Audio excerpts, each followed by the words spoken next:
ETIM machine द्वारा टिकિટ issue કરતી વખતે સિસ્ટમમાં દર્શાવાયેલ ભાડું અને કંડક્ટરના ભાડા ચાર્ટમાં તફાવત જોવા મળે તો કંડક્ટરે સૌ પ્રથમ શું કરવું જોઈએ? સિચ્યુએશન બેઝ ક્વેશ્ચન છે. આવા પ્રશ્નો પણ હવે પરીક્ષાની અંદર આવશે. મેમરી બેઝ તો પ્રશ્ન આવશે જ, સાથે સાથે સિચ્યુએશન બેઝ પણ પ્રશ્નો આવશે, એટલે ખાસ આવા પ્રશ્નોની પણ તમે તૈયારી કરજો. કે ઈટીઆઈએમ મશીન દ્વારા ટિકિટ ઇસ્યુ કરતી વખતે સિસ્ટમમાં દર્શાવેલ જે ભાડું છે એ ભાડું અને કંડક્ટર ભાડા ચાર્ટમાં જો તફાવત આવે તો કંડક્ટરે સૌપ્રથમ શું કરવું જોઈએ?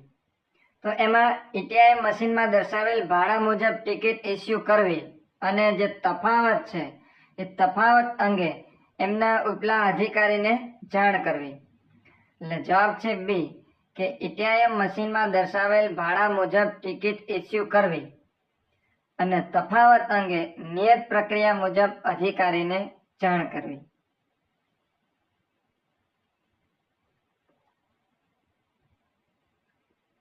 બીજો પ્રશ્ન છે, જીએસઆરટીસીમાં કોઈ રૂટ સતત ખોટમાં ચાલતો હોય. આ પ્રશ્ન પણ ખાસ સમજો. જીએસઆરટીસીમાં કોઈ રૂટ સતત ખોટમાં ચાલતો હોય છતાં જાહેર હિતને ધ્યાનમાં રાખીને સેવા ચાલુ રાખવામાં આવે તો તેને શું કહેવાય? કોઈ રૂટ એવો છે કે જેમાં સતત ખોટ આવે છે, તેમ છતાં નિગમ દ્વારા જાહેર હિતને ધ્યાનમાં રાખીને એ બસ સેવા ચાલુ રાખે છે, તો એમને કહેવામાં આવે છે પીઓએસ, એટલે કે public service obligation. POS, public service obligation. આ પ્રશ્ન પણ ખાસ યાદ રાખજો. ત્યાર પછી રોડ ટ્રાન્સપોર્ટ કોર્પોરેશન એક્ટ 1950 મુજબ રાજ્ય માર્ગ પરિવહન નિગમની રચનાનો મુખ્ય હેતુ કયો છે?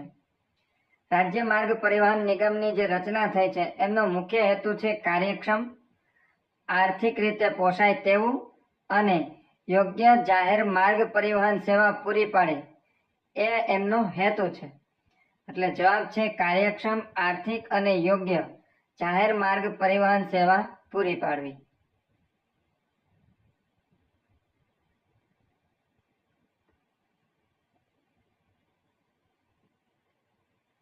જો ઈટીઆઈએમ મશીનમાં ટિકિટ ઇસ્યુ થયા પછી પ્રિન્ટ ન નીકળે પરંતુ ટ્રાન્ઝેક્શન સફળ થયું હોય તો કંડક્ટરે શું કરવું? ઈટીઆઈએમ મશીનની અંદર ટ્રાન્ઝેક્શન કરવામાં આવે અને પ્રિન્ટ ન નીકળે અને ટ્રાન્ઝેક્શન છે એ સક્સેસફુલી બતાવે તો કંડક્ટરે શું કરવું જોઈએ? તો કંડક્ટરે ટ્રાન્ઝેક્શન ચકાસીને રીપ્રિન્ટ વિકલ્પનો ઉપયોગ કરી અને ફરી વખત ટિકિટને પ્રિન્ટ કરવી જોઈએ. એટલે જવાબ છે બી, ટ્રાન્ઝેક્શન ચકાસીને રીપ્રિન્ટ વિકલ્પથી ટિકિટ ફરી વખત પ્રિન્ટ કાઢવી.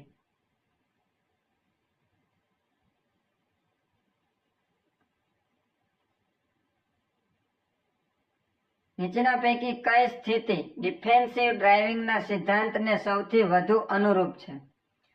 ડિફેન્સિવ ડ્રાઇવિંગ નો સિદ્ધાંત છે એ નીચેનામાંથી કયો છે? એમાં ઓપ્શન આપ્યું છે કે અન્ય વાહન ચાલકો નિયમોનું પાલન કરશે એવું માનીને વાહન ચલાવવું. બીજું આપ્યું છે અન્ય વાહન ચાલકો ભૂલ કરી શકે છે એમ માનીને પૂર્વ તૈયારી સાથે વાહન ચલાવવું. સી આપ્યું છે સમય બચાવવા જોખમ લઈને ઓવરટેક કરવું. અને ડી છે આગળનું વાહન ધીમું હોય તો સતત હોર્ન વગાડવું. હવે આ પ્રશ્નનો જવાબ તમારે કમેન્ટ બોક્સની અંદર આપવાનો છે કે નીચેના પૈકી કઈ સ્થિતિ ડિફેન્સિવ ડ્રાઇવિંગના સિદ્ધાંતને સૌથી વધુ અનુરૂપ આવે છે? એ, બી, સી કે ડી? ખાસ દર્શક મિત્રો જવાબ કમેન્ટ બોક્સની અંદર આપજો. સાથે સાથે વિડીયો પસંદ આવ્યો હોય તો લાઈક પણ કરજો, તમારા મિત્રો સુધી અમને શેર પણ કરજો. ત્યાર પછીનો પ્રશ્ન છે, કંડક્ટરને ટિકિટ બાબતે કોઈ પ્રશ્ન ઊભો થાય તો તેની નોંધ ક્યાં કરવાની હોય છે? કંડક્ટરની ટિકિટ બાબતે કોઈ પ્રશ્ન ઉપસ્થિત થાય તો એમને નોંધ કરવાની હોય છે વે બિલની અંદર. અને વે બિલની અંદર જે રીમાર્કનો જે વિભાગ હોય છે એ વિભાગની અંદર એમણે નોંધ કરવાની થાય છે.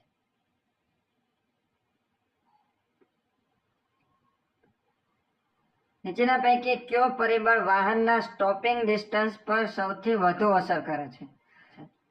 તો એમાં આવશે વાહનની ઝડપ, માર્ગની સ્થિતિ અને ડ્રાઈવરની પ્રતિક્રિયા સમય.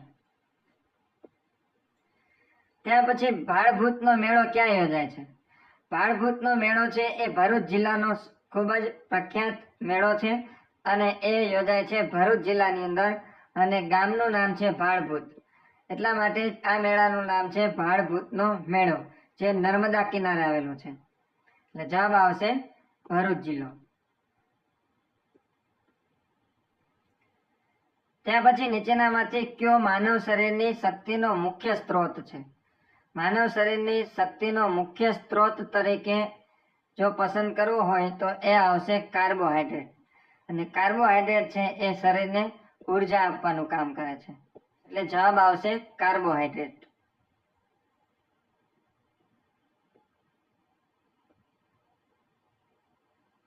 MS વર્ડની ફાઇલનું એક્સટેન્શન શું હોય છે? MS વર્ડની ફાઇલનું એક્સટેન્શન હોય છે .doc. ઓપ્શનમાં જો .docx હોય એટલે કે docs હોય તો એ પણ સાચું છે અને જો માત્ર doc હોય તો એ પણ સાચું છે.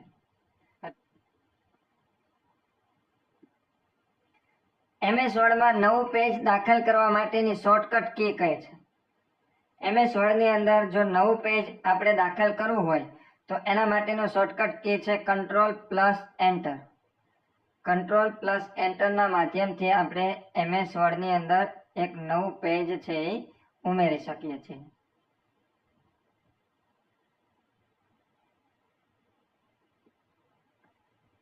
ત્યાર પછી શ્રેણી આપેલી છે 3, 8, 18, 38 અને 78. તો અહીંયા ખાસ આપણે જોઈએ તો 3 અને 8 આ બંને વચ્ચેનો સંબંધ કઈ રીતના બને છે? તો 3 ને આપણે ડબલ કરીએ, 3 દુ 6, 3 દુ 6 પ્લસ 2 એટલે આવશે 8. ત્યાર પછી 8 અને 18 વચ્ચેનો સંબંધ કેવી રીતના બને છે? તો કે 8 ગુણ્યા 2 કરશું, 8 ગુણ્યા 2 એટલે થશે 16 પ્લસ 2 એટલે આવશે 18. એવી જ રીતના આગળ આપણે જવાનું છે 18 ગુણ્યા 2, 18 ગુણ્યા 2 કરશું એટલે આવશે 36 પ્લસ 2 એટલે થશે 38. એવી જ રીતના આપણે છેલ્લે આપેલું છે 78, તો 78 ગુણ્યા 2 કરીએ, 78 ગુણ્યા 2 કરીએ એટલે આવશે 156. 156 માં 2 ઉમેરશું એટલે આવશે 158. જવાબ આવશે ડી, 158.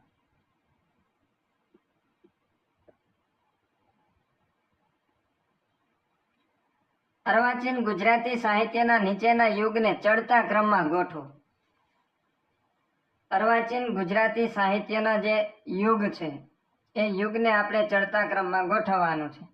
એમાં આપેલું છે પંડિત યુગ, સુધારક યુગ, ગાંધી યુગ, અનુગાંધી યુગ અને આધુનિક યુગ. તો સૌપ્રથમ આવશે સુધારક યુગ. સૌપ્રથમ આવશે સુધારક યુગ. ત્યાર પછી આવશે પંડિત યુગ, પછી આવશે ગાંધી યુગ, પછી અનુગાંધી યુગ અને છેલ્લે આવશે આધુનિક યુગ. એટલે પ્રથમ આવશે સુધારક યુગ એટલે 2, ત્યાર પછી પંડિત યુગ 1, પછી ગાંધી યુગ 3, અનુગાંધી યુગ 4 અને આવશે 5 આધુનિક યુગ. એટલે 2, 1, 3, 4, 5.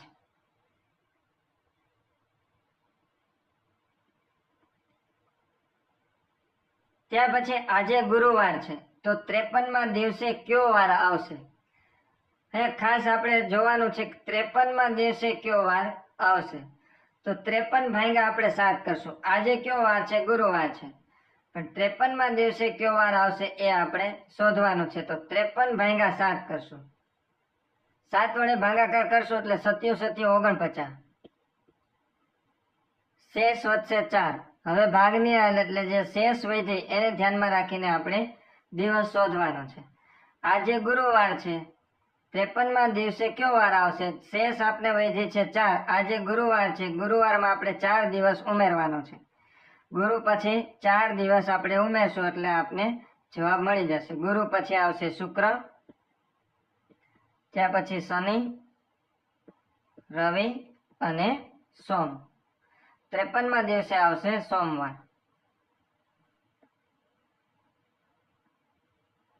માર્ગ અકસ્માતની સંભાવના ઘટાડવા માટે નીચેના પૈકી કઈ પદ્ધતિ સૌથી વધારે અસરકારક ગણાય?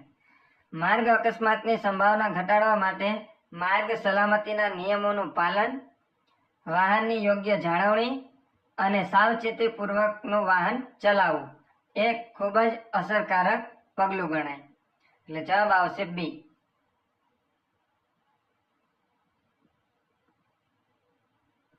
ચેકિંગ સ્ટાફ બસમાં આવે ત્યારે કંડક્ટરનું યોગ્ય વર્તન કેવું હોય છે? મુસાફરી દરમિયાન ચેકિંગ સ્ટાફ આવે, ટિકિટની ચેકિંગ માટે જ્યારે ચેકિંગ સ્ટાફ આવે ત્યારે કંડક્ટરે યોગ્ય વર્તન એટલે કે કંડક્ટરે શું કરવું જોઈએ? તો કંડક્ટરે એમના જે કાંઈ જરૂરી દસ્તાવેજો હોય, જે કાંઈ માહિતી હોય એ એમને નિયમ મુજબ સહકારપૂર્વક એમને રજૂ કરવી જોઈએ. એટલે કે જે ચેકિંગ સ્ટાફ હોય એમને જરૂરી દસ્તાવેજ અને માહિતી છે એ આપવાના હોય છે.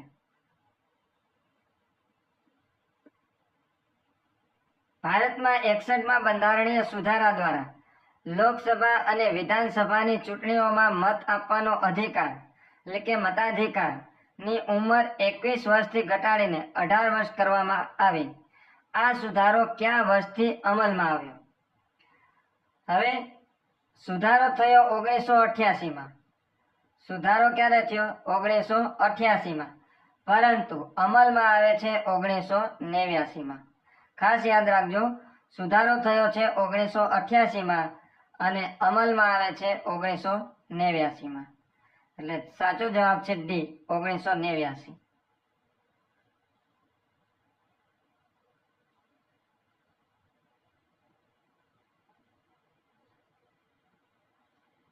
ત્યાર પછી સહસ્ત્રલિંગ તળાવ ક્યાં આવેલું છે? સહસ્ત્રલિંગ તળાવ આવેલું છે પાટણ ખાતે. નીચેનામાંથી કોને સાહિત્ય જગતનો ચમત્કાર પણ કહેવામાં આવે છે?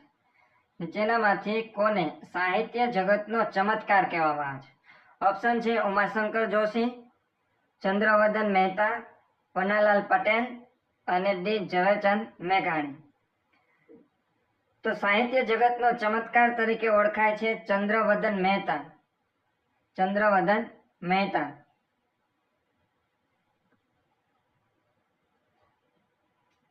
પૈસાના ઝાડ હોવા રૂઢિપ્રયોગનો અર્થ દર્શાવો. પૈસાના ઝાડ હોવા રૂઢિપ્રયોગનો અર્થ થશે પુષ્કળ ધન હોવું.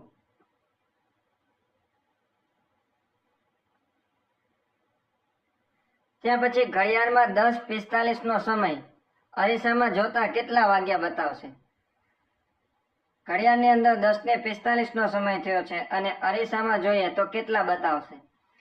તો જ્યારે ઘડિયાળ અને અરીસાને લગતો દાખલો હોય તો એકદમ સરળ છે. જેટલા વાગ્યા બતાવ્યા હોય એને 11:60 બાદ કરી દેવાના. 11:60 આપણે 10:45 બાદ કરી દઈએ એટલે આપણે સીધો જવાબ આવી જશે. 60 બાદ કરશો એટલે આવશે 15. 11 10 બાદ કરશો એટલે આવશે 1. 1 ને 15 બતાવશે. જવાબ આપણે આપ્યો છે એ, 1 ને 15. હવે માની લો કે ઘડિયાળની અંદર 9:30 બતાવે છે. 9:30. તો અરીસામાં જોશું તો કેટલા બતાવશે? તો 11:60 આપણે 9:30 બાદ કરી દેવાનો.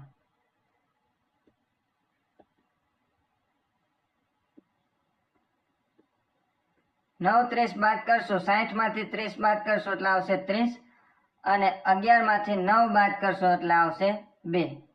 2 ને 30 બતાવશે. એટલે જ્યારે પણ આવો પ્રશ્ન હોય ઘડિયાળને અરીસામાં જોતા કેટલા વાગ્યા બતાવશે, તો પ્રશ્નની અંદર જે ઘડિયાળમાં જેટલા વાગ્યા હોય એને આપણે 11:60 બાદ કરી દેવાના અને જે જવાબ આવે એ આપણો જવાબ હશે. ત્યાં પછીનો પ્રશ્ન છે MS વર્ડમાં પેજની સાઇઝ બદલવા કયો વિકલ્પ વાપરશો? MS વર્ડની અંદર પેજની સાઇઝ બદલવી હોય તો એના માટે ઓપ્શન પસંદ કરવાનો થશે આપણે પેજ સેટઅપ. પેજ સેટઅપના માધ્યમથી આપણે પેજની સાઇઝ બદલી શકશું. પછી મોનોસેકેરાઇડ, ડાયસેકેરાઇડ અને પોલીસેકેરાઇડ કયા પદાર્થના પ્રકારો છે? મોનોસેકેરાઇડ, ડાયસેકેરાઇડ અને પોલીસેકેરાઇડ એ છે કાર્બોહાઈડ્રેટના પ્રકારો. કાર્બોહાઈડ્રેટના પ્રકારોમાં મોનોસેકેરાઇડ આવશે, ડાયસેકેરાઇડ અને પોલીસેકેરાઇડ.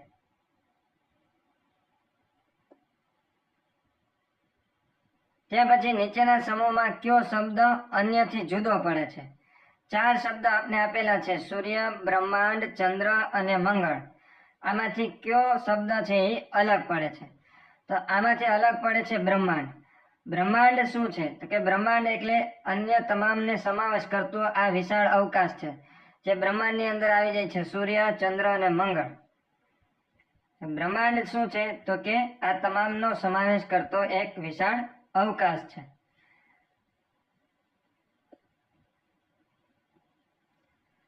ત્યાર પછીનો પ્રશ્ન છે, કોઈ સાંકેતિક ભાષામાં ફાધરને AFHTRE લખવામાં આવે તો મધરને કેવી રીતે લખાશે? તો જે ફાધર શબ્દ છે FATHER એને કેવી રીતના લખવામાં આવ્યો છે? તો કે AFHTRE એટલે કે જે બબે અક્ષરની જોડ છે એને અદલ બદલ કરવામાં આવ્યા છે, એટલે એમનું સ્થાન અદલ બદલ કર્યું છે. એટલે પહેલો જે 2 અક્ષર છે એને AF, પછી બીજા 2 અક્ષર છે એના સ્થાન બદલાવ્યા છે HT, અને પછીના 2 અક્ષર છે એને RE તરીકે લખવામાં આવ્યા છે. તો મધરને પણ આપણે એવી જ રીતના લખવાનું થશે MOTHER. એટલે પ્રથમ 2 અક્ષર, પછી 2 અક્ષર અને પછીના 2 અક્ષરનું સ્થાન છે આપણે બદલાવાનું છે. તો OMHT અને RE જે આપણે ઓપ્શનમાં આપેલું છે એ.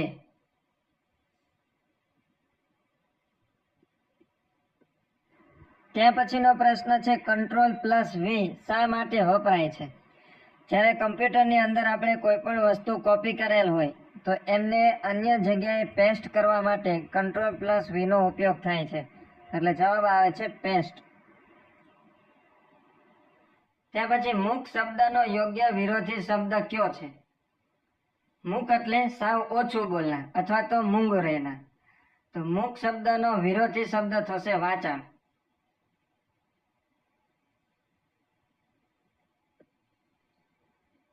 ત્યાં પછી 9/8/2006 ના રોજ શનિવાર હોય તો 9/8/2010 ના રોજ કયો વાર હશે? અહીંયા 2006 થી 2010 સુધી આપણે જવાનું છે. હવે તારીખ પણ એ જ છે 9/8/2016 અને અહીંયા છે 9/8/2010. હવે આપણે અહીંયા 2006 થી 2010 સુધી જવાનું છે. 2006 પછી 2007, 2008, 2009 અને 2010. તારીખ તો સેમ જ છે. હવે 2006 થી 2011 માં આવશું એટલે 1 દિવસ ઉમેરાશે. જો લીપ વર્ષ હોય તો 2 દિવસ ઉમેરાય.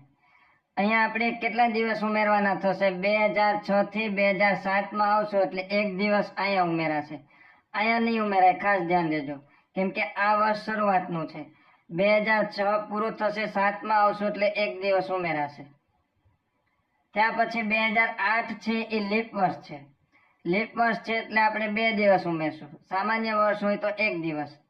2007 માં 1, 2008 માં 2, ત્યાં પછી 2009 માં 1 દિવસ અને 2010 માં 1 દિવસ. કુલ કેટલા દિવસ ઉમેરવાના થશે?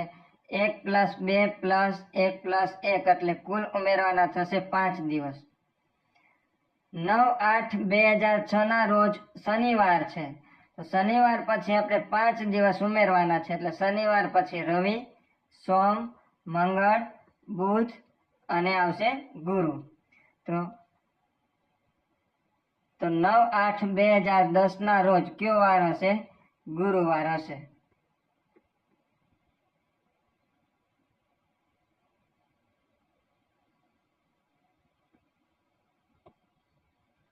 ત્યાં પછી ડોક્યુમેન્ટની ફાઇલનું નામ ક્યાં જોવા મળે છે? ડોક્યુમેન્ટની ફાઇલનું નામ જોવા મળે છે ટાઇટલ બાર ઉપર. જવાબ છે એ ટાઇટલ બાર.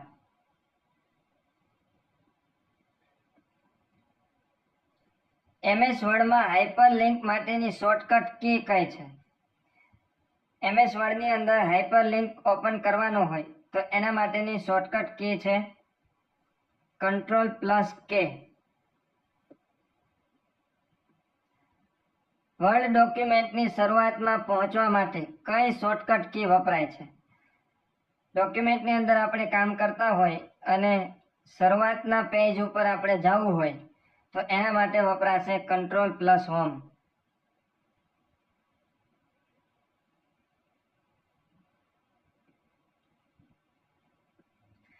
ત્યાર પછી નીચેના શબ્દોને ગુજરાતી મૂળાક્ષર પ્રમાણે ચડતા ક્રમમાં ગોઠવો.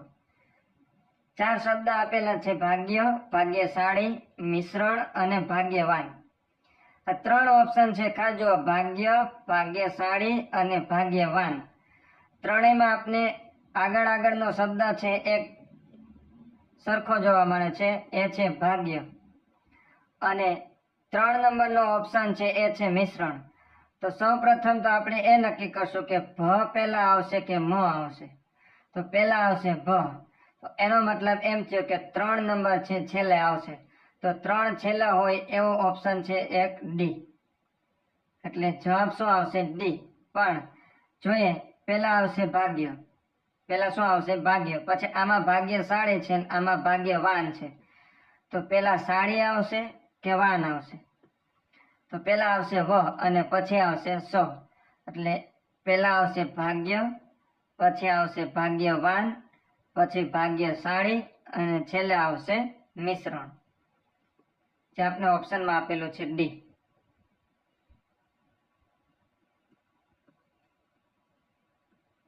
નીચેનામાંથી કોને મહાત્મા ગાંધીએ ગુજરાત રત્નનું બિરુદ આપ્યું હતું? મહાત્મા ગાંધીએ કોને ગુજરાત રત્નનું બિરુદ આપ્યું હતું? જવાબ છે નાનાભાઈ ભટ્ટ. નાનાભાઈ ભટ્ટને ગુજરાત રત્નનું બિરુદ આપનાર હતા મહાત્મા ગાંધી.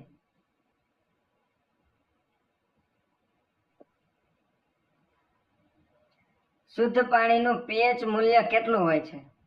શુદ્ધ પાણીનું pH મૂલ્ય હોય છે 7.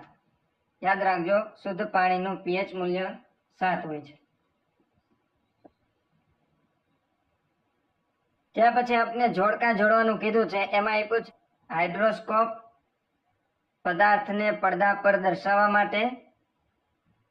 ત્યાર પછી ઇલેક્ટ્રોસ્કોપ, એ આવશે સમુદ્રનું તળિયું જોવા માટે. એપિડોસ્કોપ, એ આવશે પદાર્થનો વિદ્યુત ભાર દર્શાવવા માટે. અને ગાયરોસ્કોપ, એ આવશે પૃથ્વીના ભ્રમણની અસર દર્શાવતું સાધન.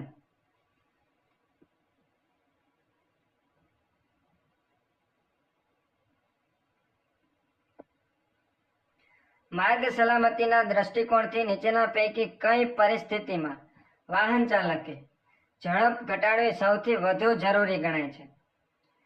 માર્ગ સલામતીના દ્રષ્ટિકોણ માટે કોઈ એવી પરિસ્થિતિ ઊભી થાય ત્યારે વાહન ચાલકે એમની ઝડપ છે એ ઘટાડવી પડે. તો એમાં આવશે આગળના માર્ગ પર દ્રશ્યતા ઓછી હોય અને પગપાળા મુસાફરોની અવર જવર હોય. આગળના માર્ગ પર દ્રશ્યતા ઓછી હોય અને પગપાળા મુસાફરોની અવર જવર હોય ત્યારે વાહન ચાલકે પોતાના વાહનની ઝડપ છે એ ઘટાડવી જોઈએ. આ સિવાય અન્ય ઘણા બધા પરિબળો છે કે જેમાં વાહન ચાલકોએ પોતાની ઝડપ છે એ ઘટાડવી જોઈએ, પરંતુ અહીંયા ઓપ્શનને ધ્યાનમાં રાખી અને આપણે પસંદ કરવાનું હોય તો એમાં આવશે બી.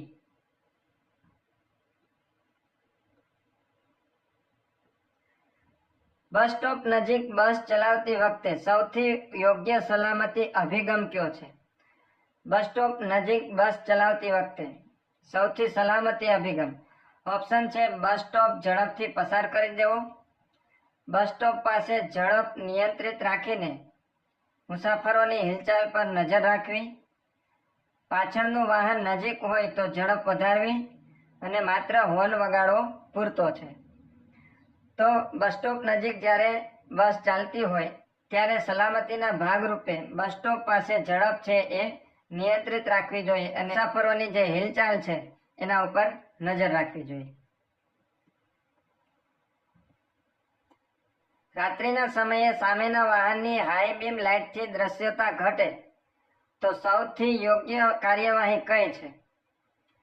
રાત્રિના સમયે સામેના વાહનની જે હાઈ બીમ લાઇટ છે એનાથી જો જોવામાં તકલીફ ઊભી થાય તો ઝડપ ઘટાડીને ડાબી બાજુનું માર્ગદર્શન છે એ જાળવી રાખવું જોઈએ.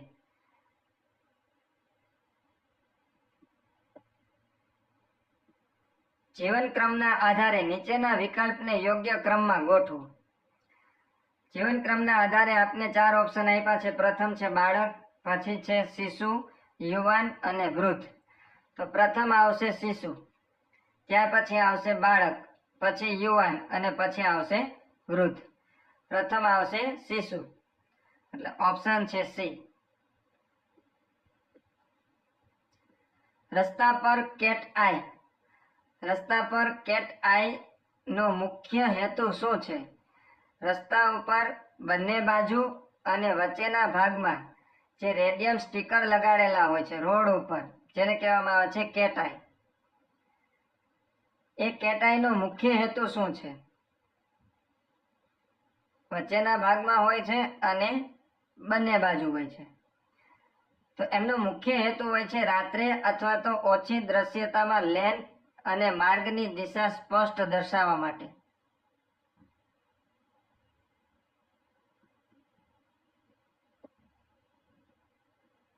બસ ચલાવતી વખતે બ્લાઇન્ડ સ્પોટનો સૌથી મોટો જોખમ ક્યારે ઊભો થાય છે?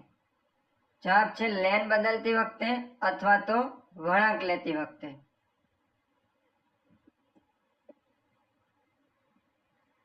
ન્યુમોનિયા મુખ્યત્વે શેનાથી થતો રોગ છે?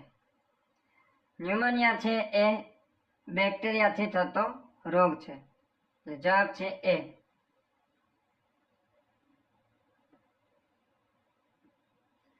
દીવામાં તેલનું ઉપર ચડવું તેના માટે કયું વૈજ્ઞાનિક કારણ જવાબદાર છે? દીવામાં તેલનું ઉપર ચડવું એના માટેનું વૈજ્ઞાનિક કારણ એ છે કેશાકર્ષણ.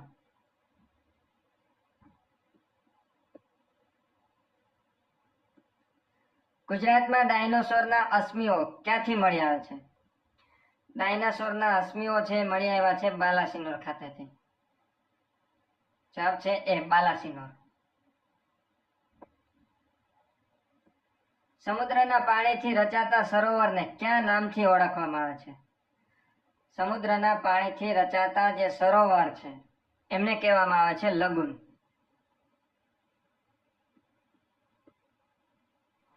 ત્યાર પછી નીચેના પૈકી કયો વિકલ્પ સાચો નથી? પ્રથમ આપ્યું છે અમરેલી જિલ્લો, રામપુર અભયારણ્ય અથવા તો રામપરા અભયારણ્ય. તો એ સાચું છે. બીજું આપ્યું છે જામનગર જિલ્લો, ગાગા અભયારણ્ય. ગાગા અભયારણ્ય છે એ આવેલું છે દ્વારકા જિલ્લાની અંદર, એટલે બીજું ઓપ્શન છે એ ખોટું છે. ડાંગ જિલ્લાની અંદર આવેલું છે બરડીપાડા અભયારણ્ય અને રાજકોટ જિલ્લાની અંદર આવેલું છે હિંગોળગઢ અભયારણ્ય. અને કીધું છે ખોટું કયું છે, એટલે કે કયો વિકલ્પ સાચો નથી? તો જવાબ છે બી. ત્યાં પછી નીચેનામાંથી કઈ માટી કપાસની ખેતી માટે શ્રેષ્ઠ છે? જવાબ છે ડી કાળી માટી, જેને રેગુર તરીકે પણ ઓળખવામાં આવે છે. કાળી માટીને અન્ય કયા નામે ઓળખવામાં આવે છે? રેગુર. સાપુતારા કઈ પર્વતમાળામાં આવેલું છે? સાપુતારા છે એ આવેલું છે સહ્યાદ્રી પર્વતમાળામાં. જવાબ છે બી સહ્યાદ્રી. નીચેનામાંથી કયો એક કોલસાનો પ્રકાર નથી? કોલસાના પ્રકારમાં બિટ્યુમિન કોલસો આવશે, લિગ્નાઇટ આવશે, એન્થ્રેસાઇટ પણ આવશે, પણ લિમોનાઇટ નહીં આવે. બિટ્યુમિન, લિગ્નાઇટ અને એન્થ્રેસાઇટ એ કોલસાના પ્રકારો છે, જ્યારે લિમોનાઇટ છે એ કોલસાનો પ્રકાર નથી. MS વર્ડમાં નીચેનામાંથી કયા પ્રકારની સ્પેસિંગ જોવા મળતી નથી? MS વર્ડની અંદર કયા પ્રકારની સ્પેસિંગ જોવા નથી મળતી? ઓપ્શન છે character spacing, paragraph spacing, line spacing કે વર્ડ સ્પેસિંગ? કેરેક્ટર સ્પેસિંગ આવે છે, પેરેગ્રાફ સ્પેસિંગ આવે છે અને લાઇન સ્પેસિંગ પણ આવે છે, પણ ડી છે એ વર્ડ સ્પેસિંગ આવતી નથી.